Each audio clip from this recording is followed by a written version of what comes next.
Hey everyone, welcome back to Concordia Jedi. I'm Asher. I'm Aaron. The Rise of Skywalker. It's only a few short months away, and we are giddy as schoolgirls. I wouldn't go that far, but thanks. I would. I'm giddy. I am absolutely giddy. Especially after the release of the D23 Rise of Skywalker footage that was shown at the event. Oh boy. Yeah. Oh boy. So... Sorry, this is one of our weirder videos so far.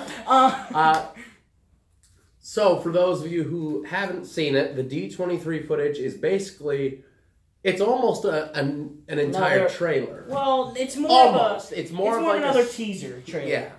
So I think we're probably going to get another full-on trailer before the movie's out.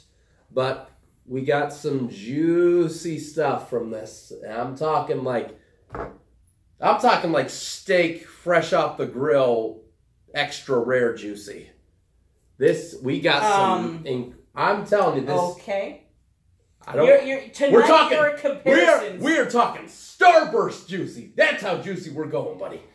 Okay, so, the comparisons tonight, I tell you. Anyway, so the footage starts off with shots from the 8 Star Wars movies that have come before. Starting with A New Hope. It all goes in chronological order. So we get the shot of Luke Skywalker staring at the twin suns on Tatooine. Not chronological, release order. Well, release order, yeah. Staring at the twin suns on Tatooine. We get multiple shots of him, Han Solo, old Ben Kenobi, Chewbacca, the Death Star. Goes into Empire Strikes Back. We get shots of Yoda, of Luke, Han Solo, and the Carbonite, Darth Vader. Return of the Jedi, the duel, and once you get to the Return of the Jedi clips, you hear the quote from Luke from the first teaser for the Rise of Skywalker saying that we've passed on all we know, 1,000 generations live in you now. Which I think is kind of cool because you have some of the many generations before kind of shown. Once he says 1,000 generations live in you now, it goes to the Phantom Menace. And you see Qui-Gon and Obi-Wan and Darth Maul. Then it goes to Attack of the Clones. You see the image of the entire clone army, some shots of Geonosis and Anakin Skywalker, and you hear Luke say, but this is your fight, Revenge of the Sith, Mustafar duel. Then it goes to Episode 7 and Episode 8 as the music swells. And then what does it say? This Christmas?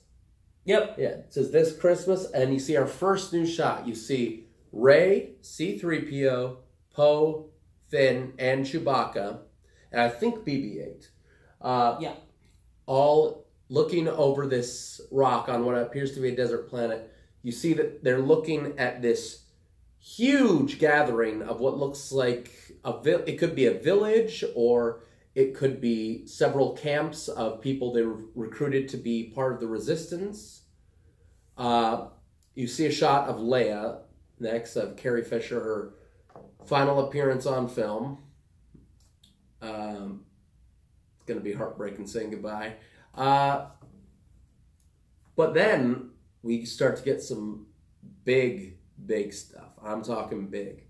Because we see then in the skies above some sort of planet an Imperial, not First Order, Star Destroyer, lightning flash, zoom out to see at least 100 Imperial Star Destroyers in the sky.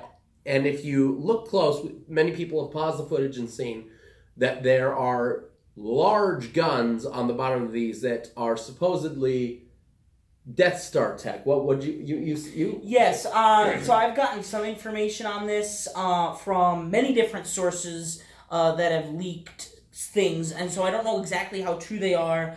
But we do have probably the best source I've got. I don't remember who it was, but there was a release of new toys that was announced, and on here they are modified Imperial Star Destroyers that have First Order tech and other First Order changes. But the biggest is there are these, as said, cannons. Now these cannons, from what is said in their description, because there's a description with the toy. Yeah. And with the toy, the description, in a sense, I don't remember what the specific words are, but in sense, is saying this is a modified Imperial Star Destroyer, now turned First Order, that now has basically mini Death Star tech, which has the power to destroy ships, planets. Kind of like in old legends when Star Destroyers would fly, several hundred Star Destroyers would fly over planets and just send a barrage of cannons and lasers down and completely destroy the planet's surface, but on, I think, a more massive scale. Our next shot, we see Rey on some jungle planet that we think might be Yavin, training with her lightsaber, doing one of my favorite moves, the lightsaber throw, comes back, catches it in her hand. We see Finn and the new character, I believe her name is it Zana, Jana, something with Anna in it, but we get a shot of BB-8 and this new droid that's going to be his friend. I can't remember this droid's name. I can't remember it either, but it looks like a little loudspeaker on a wheel. It has a camera, too. Oh, okay, that's pretty cool. And we get a shot of a planet being hit with what looks like the same kind of technology that the Starkiller base had, like that same kind of cannon, the red laser. Now, again, just a quick insight on that. I don't know this. I am not like anybody out there saying, this is true, this is the leaked stuff or whatever, and I know what's going on. I don't. But a rumor, there are a couple rumors I have heard just to We'll get into rumors in just a little bit. Okay. So, what we have then is a shot of Kylo Ren on either a very snowy or very watery planet, getting out of his TIE silencer, walking towards the camera, turning on his crossguard, and walking towards the screen. Next thing we hear is Palpatine's voice. You missed something. What did I miss? You missed C-3PO. Oh, yes, C-3PO getting up from a chair with red eyes, which is crazy. We'll talk about that in a little bit. But again, after Kylo Ren gets his little ship, we hear Palpatine saying, is it your journey is coming to an end? It's, your journey, pause. Yeah. Something I don't forget. Journey. And then you see part of the fight between Rey and Kylo on the wreckage of the Death Star, being surrounded by giant waves of crashing water. The lightsaber fight looks very kinetic, very much like what we've been seeing in the last two films. Very violent. And then he says, is coming to an end. You hear Vader... No, before that happens, the screen turns black. You hear Vader's breathing. Well, you hear Vader's breathing, but that's not all you hear. I'm not sure if you picked this up. The voice, there's a whisper saying, like, destroy or something. There's that, but there's another thing. What? There's actually two other things. You listen really carefully, it sounds like another person breathing. And I think it might be Palpatine, supposedly. But anyway, you also hear... it's what sounds like, I can't quite tell if it's water, if it's wind, a lightsaber, what exactly it is, but there's this other sound in the background. We'll find out. It might be Kylo's like mind thing, because it makes that weird sound.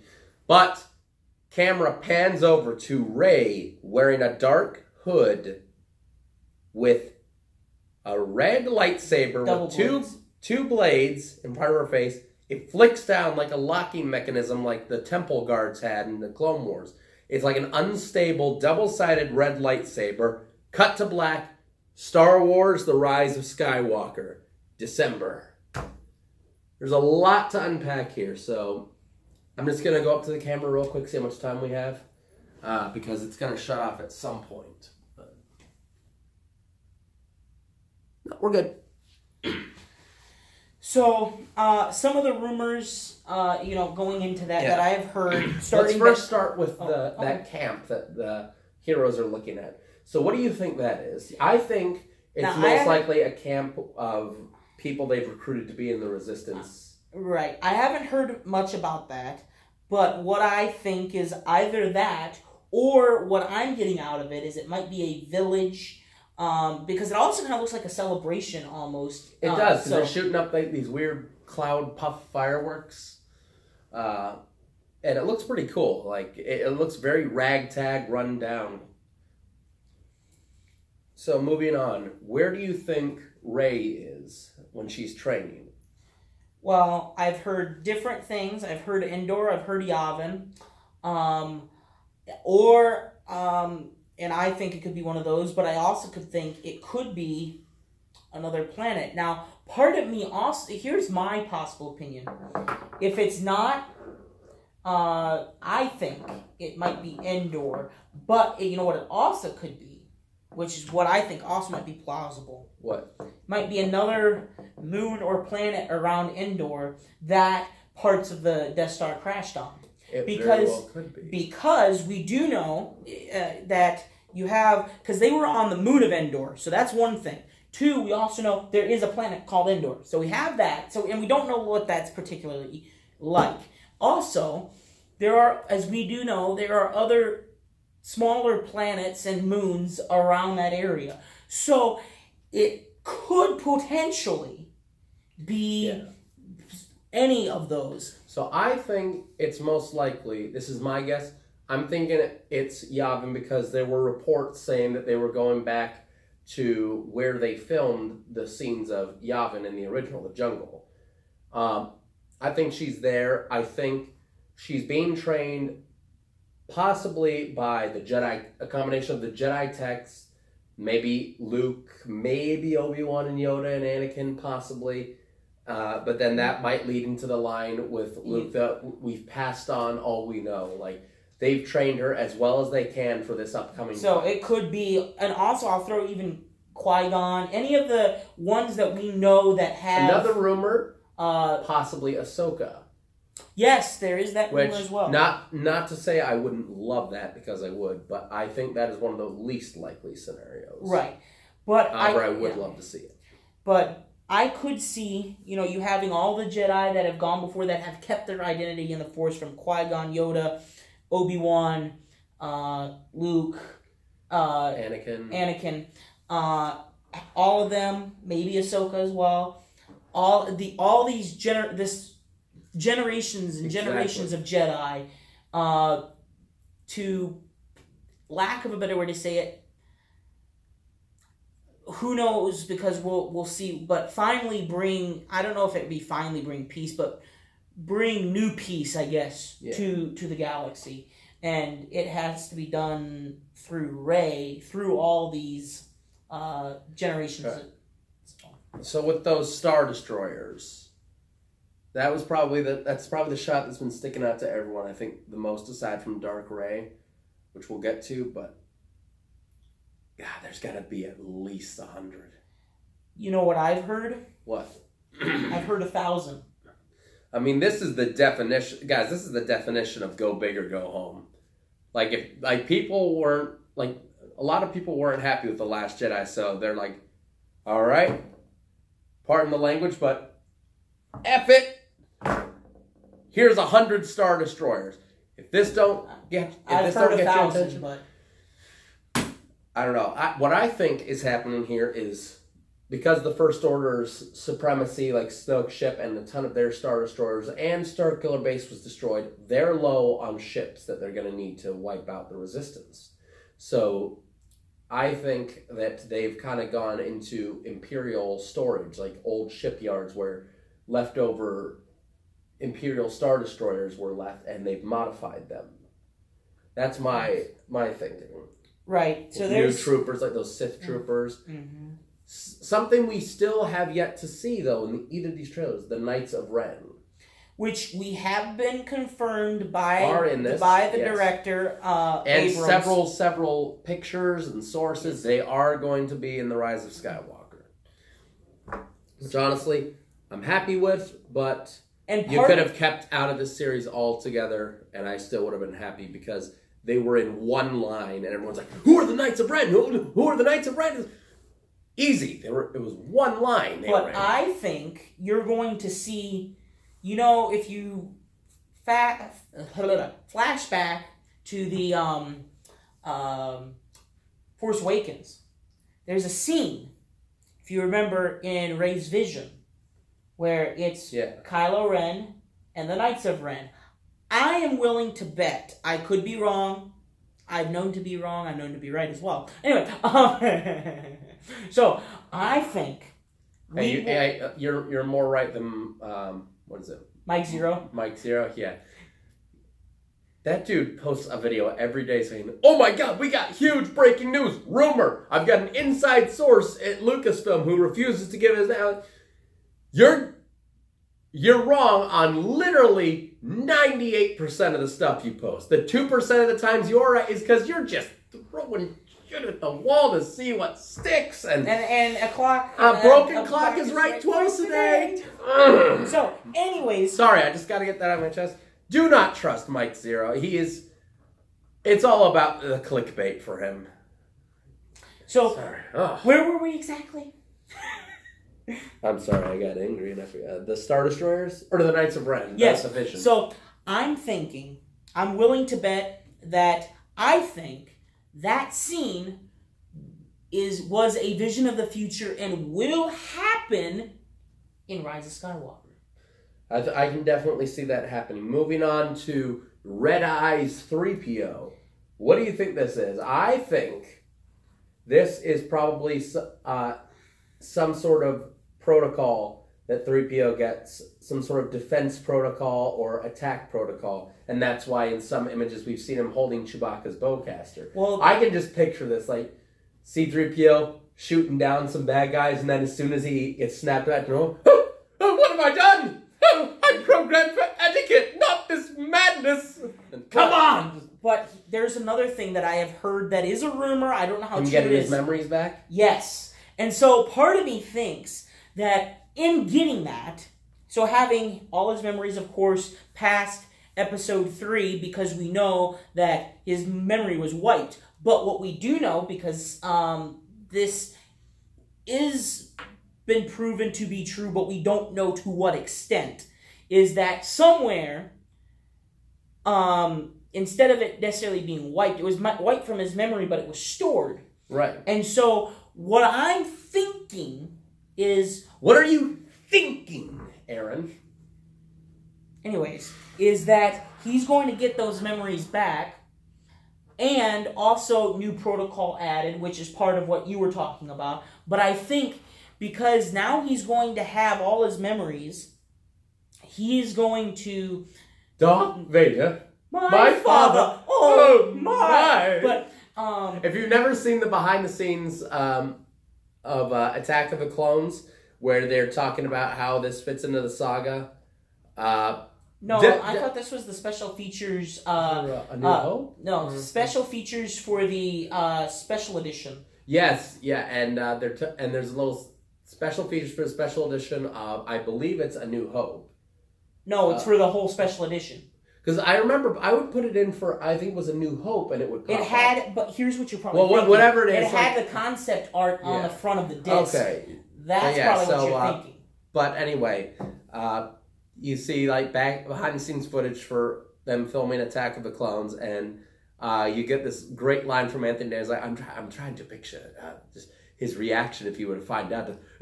Darth Vader, my father? Oh no! No, it's oh my! Yeah.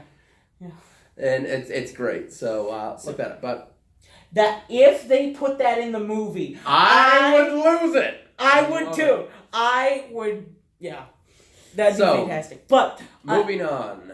But yeah, I think that's going to be completely honest with you, a huge part of the film. In that, I think that C-3PO is not just going to be his, I guess, somewhat goofy self that is intertwined in the story. Also, because if you didn't know this, it's told from the droid's point of view. I think he's going to have an even bigger role than he's ever had before. Can I also say, I hope R2 gets a bigger role too, because I think he's been underused in this new trilogy.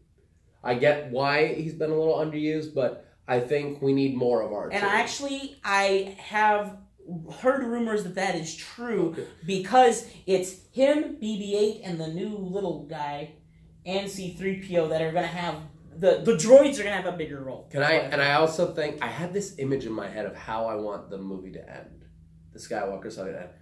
Tatooine, I'd love to see like maybe Rey and the rest of the heroes like on Tatooine or something. They go off to celebrate We hear the dun, dun, dun, dun, dun, a binary sunset, the opening notes play.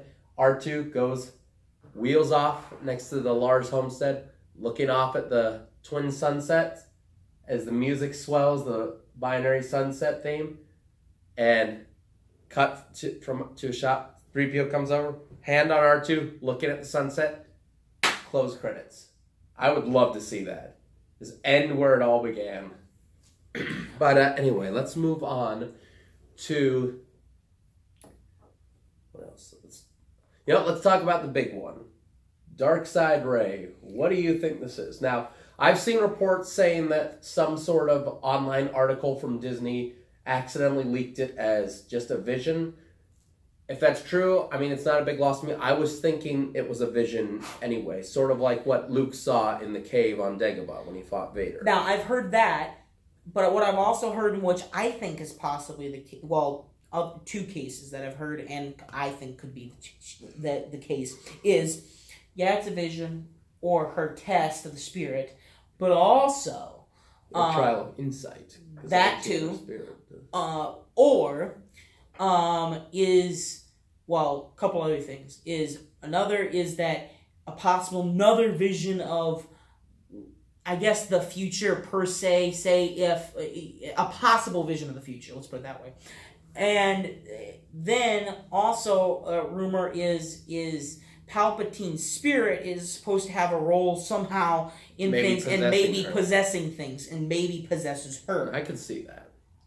I can definitely see that. Theory I do not want to see happen. I don't want it to be a clone. A clone of Rey, like having, this was Palpatine's master plan all along. It was like he has thousands of clones, and that's what her vision in the cave in Last Jedi meant, seeing all. I don't want that to be the case. Call me crazy. I know clones are integral to Star Wars. They're a huge part of it. But it goes back to the whole, it was my evil clone trope of old TV and movies that I think just cheapens everything. I don't like that idea. Now, what I also, could see is I could also see the fact that, the only way I could see that possible is if... What? No, actually, no, but here's a funny joke. Say it. Funny joke. Palpatine messed up with his clones. Instead of him making it look like him, it's like Rey. So it's like, well, I screwed up, but I want to clone anyway, and I want to come back. So, bad joke. But not even a joke. There was no punchline. He's a woman now. Yeah, that's not a punchline. There's no knock joke in there, but whatever. You continue. No knock joke. But knock. Who's there? The Senate. The Senate. Who? The Senate. I have no joke for this. But I think it's going to be interesting to see what role Palpatine per se has. Yeah. I'm not holding out hopes that it's something enormous. Like, it's going to be a small role. I think people saying, like, Palpatine's going to return in the flesh, there's going to be all this. I think people need to learn to kind of control their expectations in a way, like, I think that was something that happened with The Last Jedi, as everyone was theorizing, and a lot of people were disappointed when Snoke didn't turn out to be Plagueis, when Luke wasn't pulling down Star Destroyers from orbit, when Rey wasn't revealed to be a Skywalker / Kenobi / Jin / Solo / whatever. You gotta remember, you are not writing the story, you are not in control.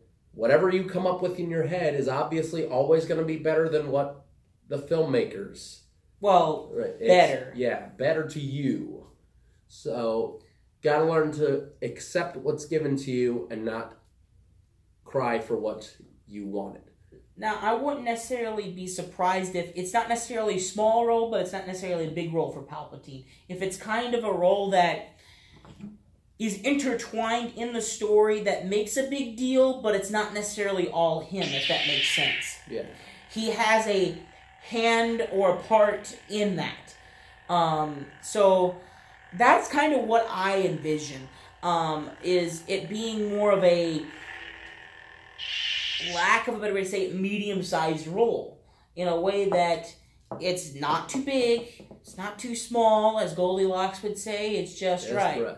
So, and I think that that's going to be kind of the line, because you have, this was planned from the beginning, as says Abrams, that Palpatine would be back in 9, but also there are supposed rumors, I don't know exactly how true this is, that there may have been, at some point in Lucas's trilogy, that Palpatine, in some way, would have had some influence. So, in some ways, they're going back on that. Can I ask you something? Do you have any worries or fears about Episode 9? Worries or fears? My worry... Well, before I get to the movie part, my worry for the fans is kind of a similar thing to The Last Jedi, is, as kind of you said, they're going to be, da-da-da-da-da-da, not da-da-da-da-da, and then, I don't like that. That didn't happen the way I wanted it to. And so that's that. There's also a fairly sizable group of people that are already set on boycotting Episode 9, which I don't think is going to have a major impact. But even then, there's already people who are so upset at what they call Disney's political manipulation of Star Wars, SJW/feminist/ whatever propaganda, that they're already set to review bomb Episode 9 before it comes out. Like, as soon as audience reviews are enabled for The Rise of Skywalker, they're going to come in and review bomb it so it gets a bad score and people won't want to see it. And that is a problem, because as much as I don't believe Rotten Tomatoes should be trusted for whether you should go see a movie or not, which is kind of hypocritical of me to say, because I do kind of use them to judge whether I think a movie is worth seeing or not, based on both critical and audience scores. At times, I don't think that should be the case for huge movies like Star Wars or Lord of the Rings or anything that's like a multi-billion-dollar franchise, because these fan bases are so wide that, of course, there's going to be dissenters and people who want to stop what they see as their franchise going downhill. And I think that can be a problem if they do end up review bombing The Rise of Skywalker. A lot of people use Rotten Tomatoes, and I'm afraid that might turn them away from seeing it, which I think you should see every Star Wars movie in theater, regardless if you think you're going to hate it. I thought I was going to hate Solo, but I still went to see it. I ended up very much enjoying it. With that being said, I don't think boycotts have as big of an effect as they want to make us think, because everyone's like, look at how the boycott affected Solo. It ended up being the lowest grossing Star Wars. I'm like, that wasn't the boycott. That was due to, very expensive reshoots due to firing Lord and Miller, the original directors, and bringing on, Ron Howard, to reshoot about 75% of the film, with, again, expensive reshoots. I think very poor marketing. There weren't any trailers for Solo shown on TV until a couple of weeks before the film was shown in theaters. Also, I think a very poor release date. Not only did you only release it a couple months after the last Star Wars film, not giving people a chance to breathe, but you also released it in between Infinity War, which is one of the most anticipated films of that year, and maybe even of the past couple of years, and Deadpool 2, which is a sequel to the highest grossing rated R superhero movie of all time. So people usually don't go to the movies within a 2-week period 3 times. They're going to pick one movie to see, and chances are they picked either Infinity War or Deadpool 2, because they just saw a Star Wars movie a few months ago. I think if they had waited till December and had the behind-the-scenes troubles not been publicized so much, Solo would have been a box office hit. Yeah, That's what I'm saying. Yeah. And so, my worries, now getting the worries of the film itself, my worry is that just some of the tying of the everything in a big bow, so to speak. You know, there's going to be so many loose ends they have to tie up. Right, yeah. and so, and not just that, but you're tying together, supposedly, because who knows, you never know, they could come back and continue the story or yada, yada, yada. But supposedly, this is supposed to be the end of the Skywalker saga, and J.J. Abrams has said he is tying together every Star Wars movie, every single trilogy that we have. Everything's being tied together and tied in a big bow. And if John Williams' music is to be believed, like his son has said that there's pieces from every Star Wars film in the entire saga, all within this film, and the score is over 160 minutes long. So I am inclined to believe that. But yeah, I do agree with you. It's going to be very difficult to tie all this together, and I think it might even be likely to say that there's going to be a few loose ends that fail to get tied up satisfyingly. And I would be amazed if they all tied up in a satisfying way, because unless this film is like 3.5 hours, this is going to be an extremely difficult time. I do not envy J.J. Abrams right now. Right. Now, and I wouldn't be surprised if it was even that long. And the only reason I would be okay with that is because it's the end of the Skywalker saga. You're wrapping up 3 trilogies worth of movies right here. And not to mention numerous TV shows. Right. And so and books and comics and all that. And so I imagine J.J. Abrams is waking up in the middle of the night, dry heaving and panicking. I would not be surprised if that was the case. I've got to deliver a fantastic movie or millions